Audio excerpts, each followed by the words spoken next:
Oh. This is a big package. You guys already know what's in here. Oh. I figured since we unboxed the C500 Mark II here, this would be an appropriate location. Now this is actually a kit. So you know how you could buy a DSLR with a body and a kit lens? Well, this is kind of like the kit lens for the FX9. Oh man, now this feels nice. It's an f4 28 to 135, has some optical image stabilization, full frame. Came with this little plastic cover. I mean, this isn't the lens cap, is it? Comes with a lens case. We got ourselves a strap. This looks like our lens hood. Let's go ahead and attach that. Oh, I see. Okay, that's why they didn't give us a lens cap, because they got one of these covers. Boom. It definitely feels nice, and we have our zoom rocker right there. You can go between servo and manual, and also you could turn on and off your optical steady shot. But yeah, it's a nice feeling lens for sure. Now onto the camera. Here she is. Oh yeah. Now we're talking. And then of course we have our eyepiece, so got that attached. We got our manual and some parts. I'm assuming we'll figure out what this is for eventually. Our little battery charging setup. Then we have our grip. This looks very similar to the one on the FS7. So let's go ahead and attach that. This is a rosette. Finally, the battery. Now this is just a BPU35, not a big battery. I don't imagine it's gonna last very long on here. So you definitely need some larger batteries. So we'll go ahead, drop that in there. Unboxing complete.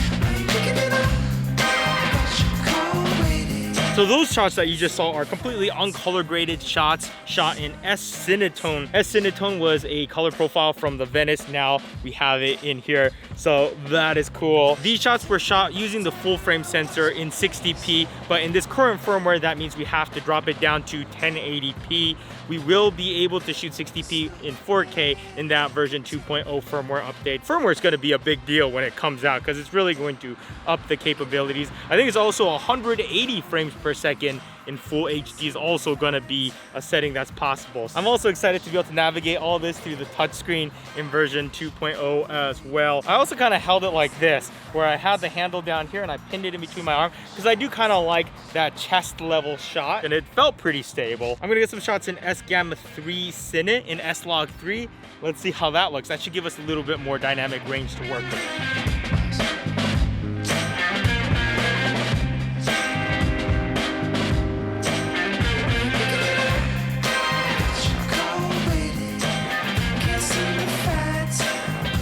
Have this camera on full auto right now because my focus is just to not crash. So autofocus, exposure, all that is on auto. But what I'm really impressed about is that usually when there's a variable ND like that, it uses a polarizer filter as one of the components of the variable ND. And the issue with that is if you're filming polarized lights, like usually parts of the sky or a computer monitor, a television, your phone screen, it starts to affect a lot of that. Sometimes it makes it look like the screen's turned off. There'll be blobs that are darker than the rest and stuff like that. But I haven't noticed any of those issues even when I have this ND on. I say what up to you? Yeah, man, what's going on? Nice. Dude, I can't believe I'm seeing you right here. I actually started my channel, but I've always been shy to be in front of the camera. The first couple of videos are pretty tough to get over, but then eventually you just start to forget the camera's there. At this point now, I look at the camera and I just talk to it like it's a person. Yeah. And it doesn't feel weird to me anymore. It felt really weird for the first. Well, it feels weird starting out saying, hey guys, when there's clearly no guys there. Yeah. Dude, that's crazy. This potato jet. I need a test subject for this. I'm gonna film you riding off into the sunset to test the autofocus on this FX9. Is he coming back for you or are you just walking home from here? See ya. So Sam's overexposed right now. When you turn on the variable ND, you obviously see that step in but then I can go and control the density of that ND without there being any steps. So because of that, I can turn on auto ND and it looks nice and smooth. So like I said, I have all my settings on auto right now. So autofocus, auto exposure, all that good stuff. And I want to test out how quickly everything adjusts in this mode. So let's start off with focus. Sam, tire, background, tire, Sam. A few more autofocus tests. Face, handles, feet, tire, Sam's face. That's not bad, huh? What's blowing my mind about this test is that the exposure is auto because I have the variable ND on. And also this lens has a servo mode, so I can control the zoom like this. So I feel like I'm operating a camcorder where everything's on auto. The exposure's on auto, the focus is auto, but it's like a camcorder that looks really freaking good. I think this is the first pro video camera where I would feel very comfortable using the autofocus as well as the auto exposure with this ND auto. Sam's never shot with this camera before, but let's see how long it takes him to get comfortable. Exposure and focus is on auto. What you think? Oh man, this is so smooth. It's easy, right? Yeah, it's super easy. And the ND goes from 1/4 to 1/128, so that translates to about 2 stops to 7 stops. So that's enough neutral density for most scenarios. It might still not be dense enough if you're trying to shoot wide open on a fast lens on a bright day, but for how convenient it is awesome to have. And I'm digging the lens too. It's a 28 to 135. I'm impressed with the image quality. I really am. We brought it with a small battery, fully charged, but it didn't last long, so definitely get those bigger batteries or else you're gonna be swapping out batteries like crazy. It's not a replacement for the FS7, but I feel like a majority of people that are gonna drop $9,000 for the FS7 Mark II, they're gonna wanna spend the extra $2,000 to step it up to the FX9. I mean, yeah, it is still a $2,000 difference, but at the same time, you get that 6K full frame sensor. For those who don't wanna shoot full frame, you still have the option to shoot Super 35 in here. So I don't know, Sam, what would you do? I would buy that one for sure. It was pretty solid. By the way, what do you guys think of the Sam cam, huh? And when he's back there, he gets to do a little bit of the zoom in, zoom out action. Give me some of that. Yeah, oh yeah, yeah. We're just experimenting, trying something new. Like all the Sam you didn't ask for. do you guys want more Sam cam? Or do you want us to just delete him off the channel entirely? You could also do a lefty cam. Lefty cam? Lefty. You need a lefty light too. Anyways, let's stay focused. I think what makes this camera really appealing is that it's professional grade, but it's also pretty easy to use as a solo operator. I guess you could shoot on any camera as a solo operator, but it definitely gets slower and slower as the cameras get bigger and heavier and bulkier. This you can still comfortably shoot solo and stay pretty nimble. And it's not a lightweight camera, but at the same time, it's not as heavy as it looks. There's a pad here so you can rest it on your shoulder. So we got 2 knobs here so we can adjust the angle we want our handle, and this one is to telescope out the handle so you get it to where it's comfortable. Lock that in, and of course you can flip it up and then it turns into a little monitor. Other ways, you can tuck this handle back, get it up on something like an easy rig, you can get your creative low angle. So there's a lot of flexibility here. My favorite thing about the body is that it feels really nice in handheld mode. My least favorite thing is that because it's long, it's a little bit trickier to get it on certain gimbals. If you compare it to something like a C300 Mark II that has a much shorter body, it's a lot easier to balance this on a majority of gimbals. And for those of you who are used to shooting on the Sony FS7,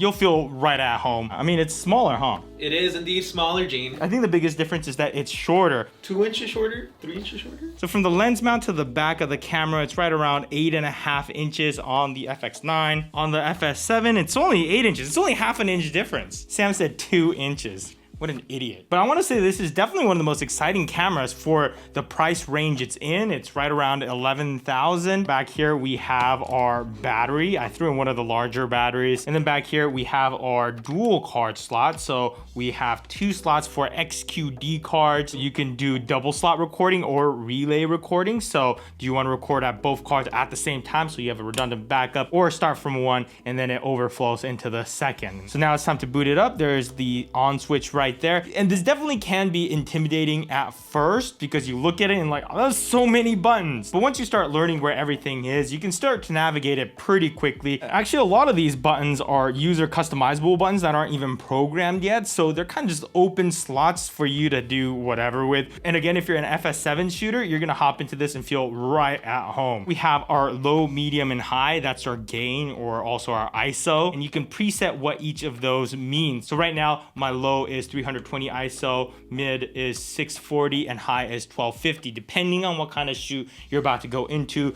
you wanna customize those three. And then what's nice is that you can toggle between them real fast. Same with right next to it is the white balance. So you have your preset down at the bottom. So then I have mine dialed into 5600, so daylight. And then you have two custom ones, A and B. Now let's say I want A to be this room, then I can press this right here, which is going to auto execute our white balance. But let's say we change the color of the lighting. Oh, we're going nice and warm right there. All right, so I'll make this my B preset, hit that auto white, and now it is registered to 2600. So once you get these programmed in, you can just switch back and forth between different rooms real fast, especially useful for documentary filmmaking. Now let's talk about audio for a second. We have our two XLR ports back here, both with phantom power, of course. So that's cool and pretty standard. But over here, we have gain control for 4 different channels. This is something I'm excited about because I probably set channel 1 and channel 2 to the XLR inputs right here,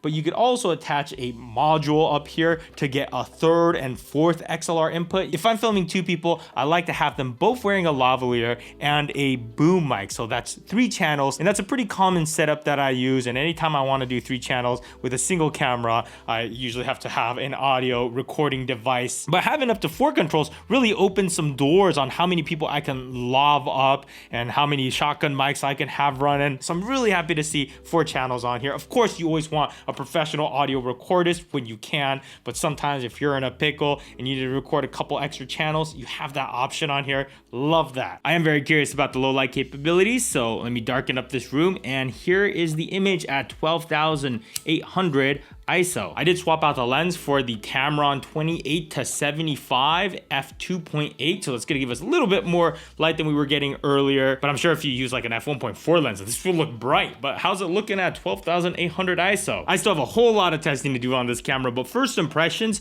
it's pretty awesome. I'm gonna throw a question out to you guys. What kind of video should I make next with this camera? Should it be like a deep dive type of video on this camera, or should I compare it to maybe the C500 Mark II, or maybe compare it to the FS7? Poll is right there. Let me know, and whichever one gets the most amount of votes, I will make that video. Anyways, let's read some comments about my last video, which was about the Xiaomi Mi 10 Pro. It's an 8K camera phone. I set up a little Rube Goldberg in my house and literally tore the entire house apart to do this, so put a lot of effort into that video. You should go check it out. Fun fact, this was one of the most expensive films ever shot due to the fact that he used toilet paper. I cringed when I saw that toilet paper rolling out. Anyways, I hope he recycled. I definitely did. We took all that toilet paper, put it in a little baggie, and we had all this scrap toilet paper that we were using for the next week or so. Potato Jet says, I didn't use any third-party apps or anything. Also, Potato Jet uses a $3,000 Edichrome jib.